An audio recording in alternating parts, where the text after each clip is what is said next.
Hi everyone, welcome back to my channel. My name is Melanie and this is Our Budget Life. If you're new here, thank you so much for stopping by. I hope you'll consider clicking that subscribe button and the notification bell so that you don't miss anything. If you're a returning subscriber, thank you so much for your support. It is really appreciated. Now today I have my Erin Condren Monthly Planner that I am using as my 2021 financial planner, my budget planner for our personal finances, and I'm about to do my paycheck number 1 budget for January. So if you want to see what we have in store with our first paycheck, stay tuned.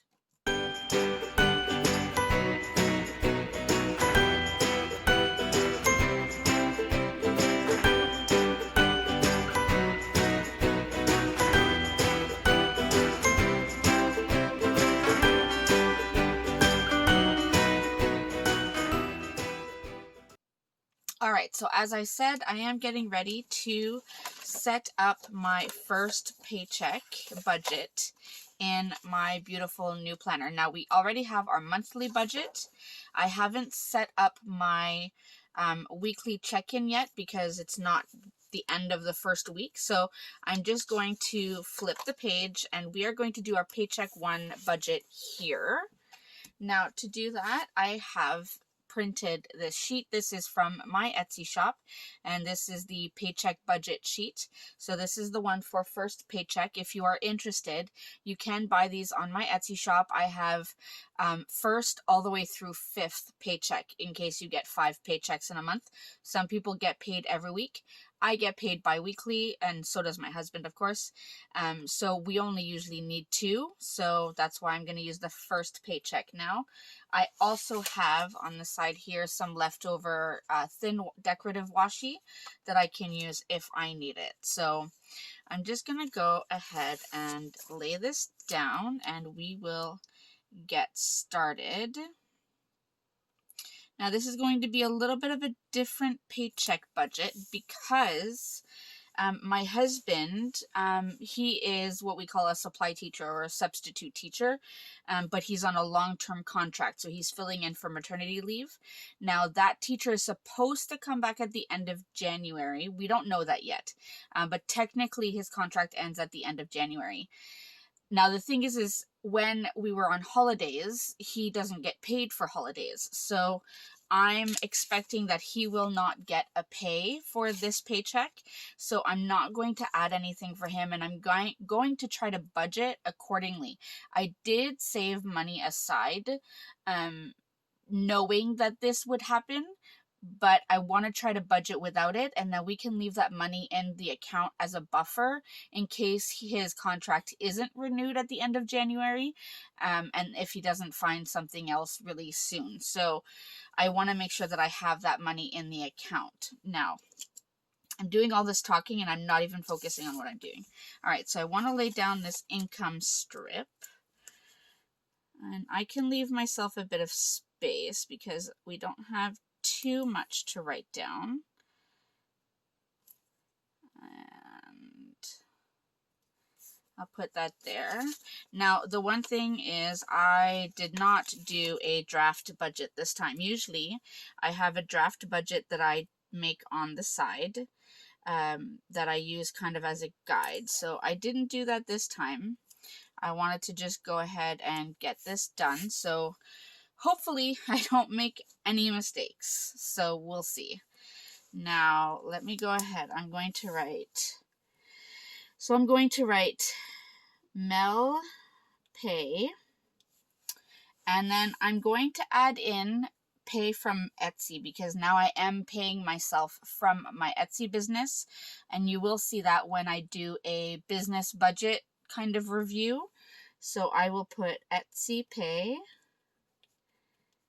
and then I will put other. That's usually with my mother sends me money for her Netflix and my dad's cell phone bill. All right.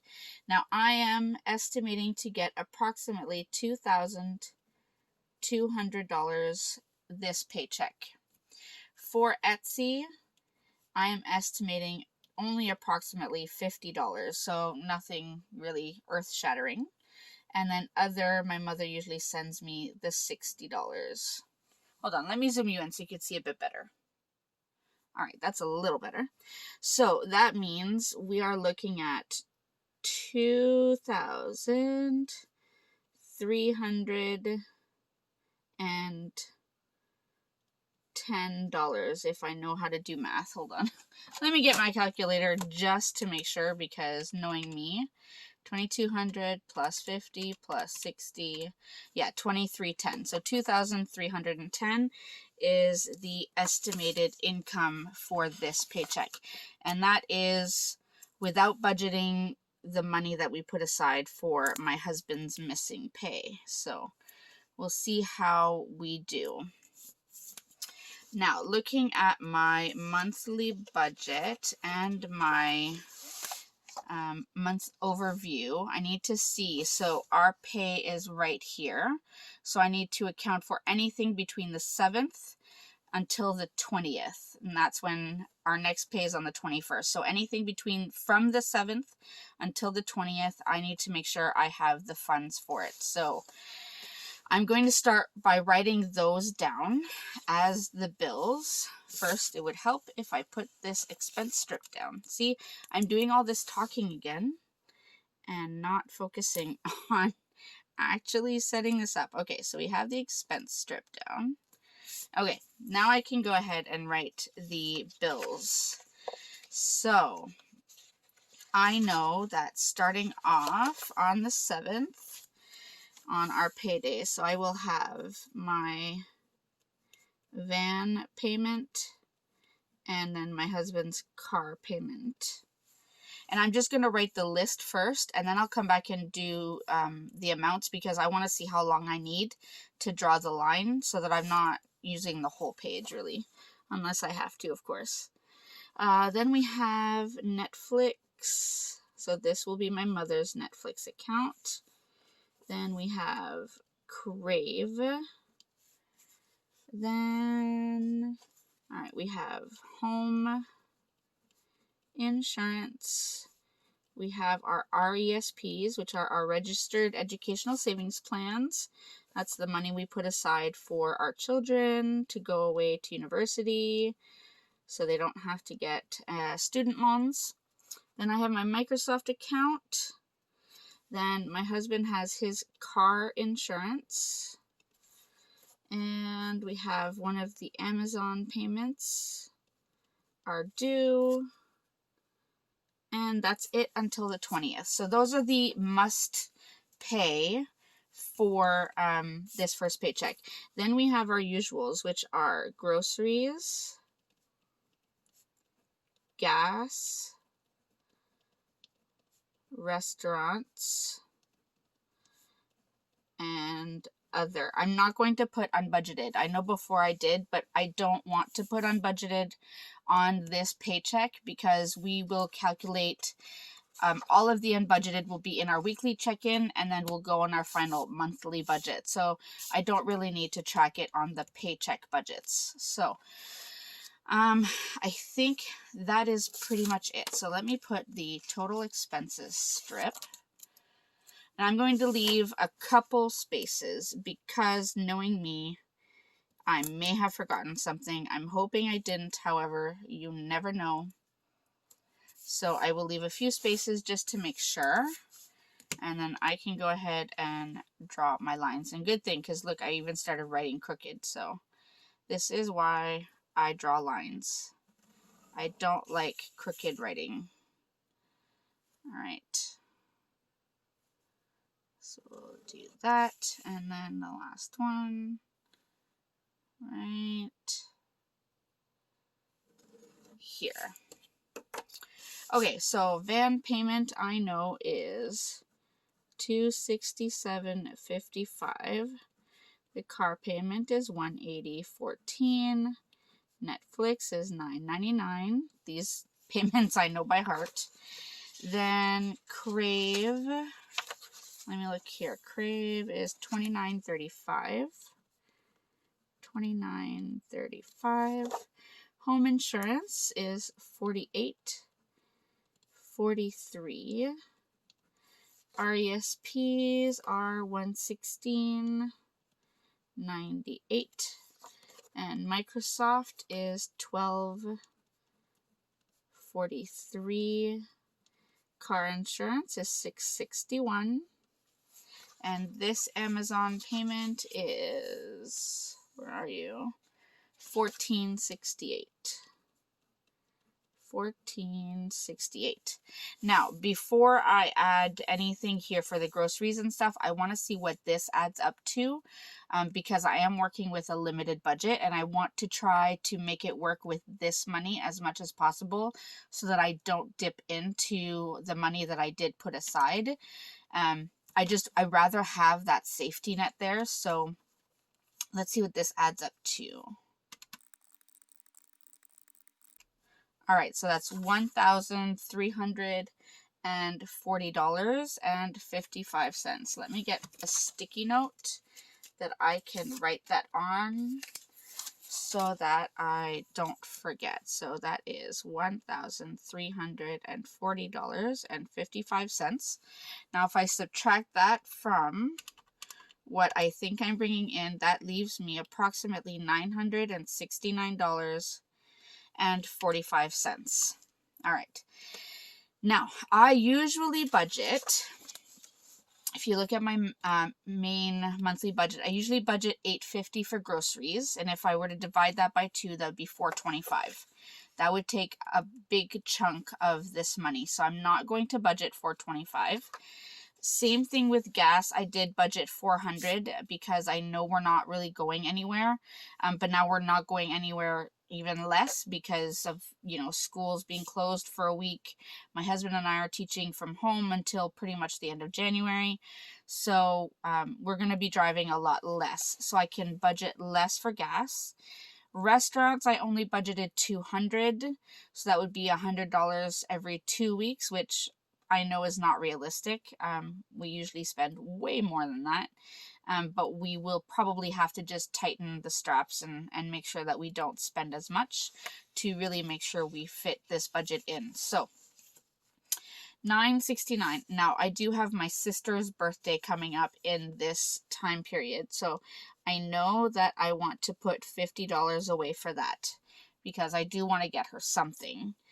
So I'm going to do a rolling kind of subtracting situation. So I put $969.45 minus the 50, so that leaves me with $919.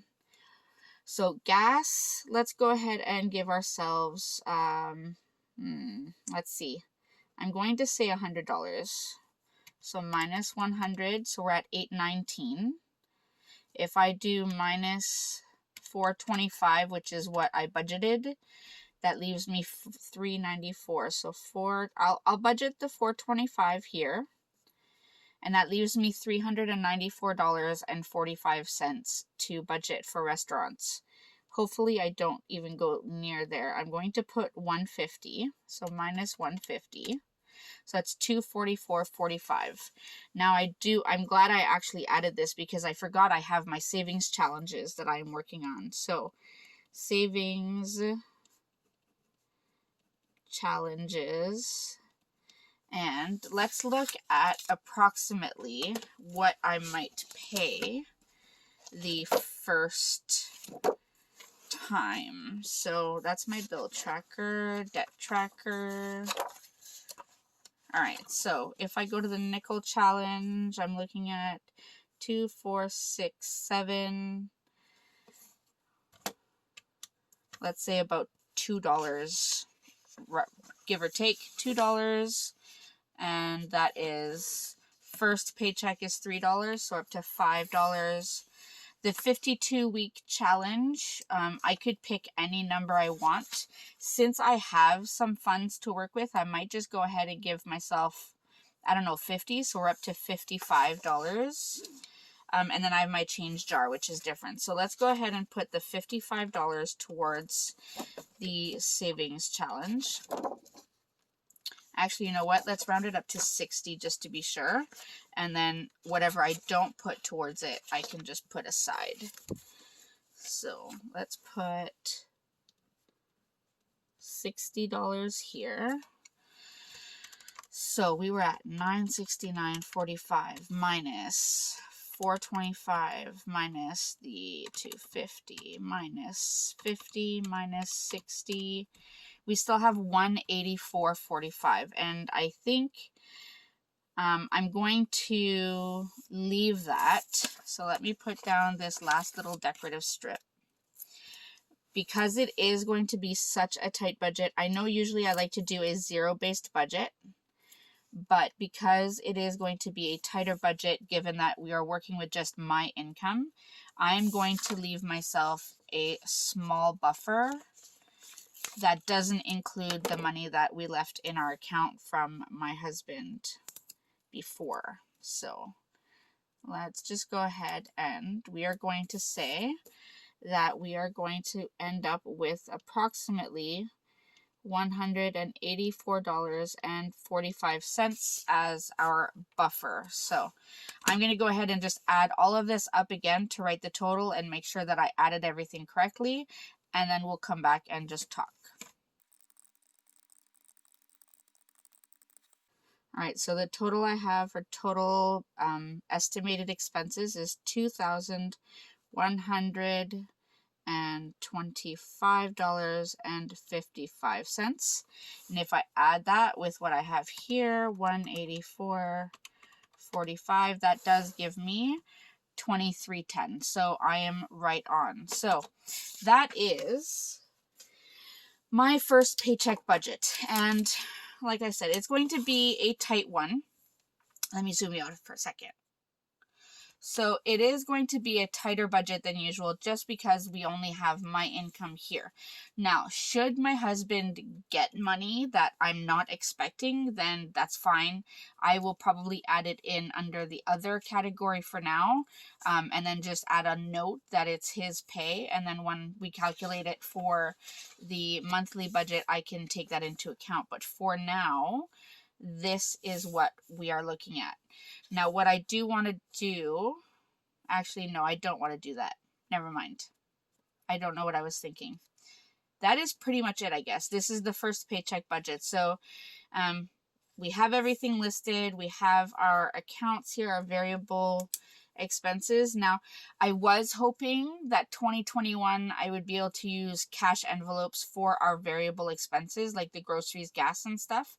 But because my province is still locked down, I'm not really doing a lot of in-person shopping. Plus, a lot of the stores that used to accept money, during the holidays, have now reverted back to preferring that we use debit cards. So I probably won't be using cash as much as I would like. So I won't be using cash envelopes for these just yet, but hopefully in the next few months, you might see those pop up.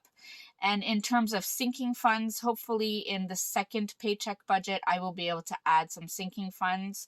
And then probably towards the end of the month, we will do our first January sinking fund envelope stuffing. So hopefully you'll stick around to see all of that. But for now, this is it. This is my paycheck budget, first one for 2021. I hope this was helpful and informative for you. As always, if you have any questions, feel free to leave them in the comment section down below. And my Etsy shop is listed in the description box if you are interested in looking at these stickers. They are available in 7x9 and 8.5x11 sizes, so feel free to check them out. And that is it for today. I will see you in my next video. Thanks, everyone. Bye.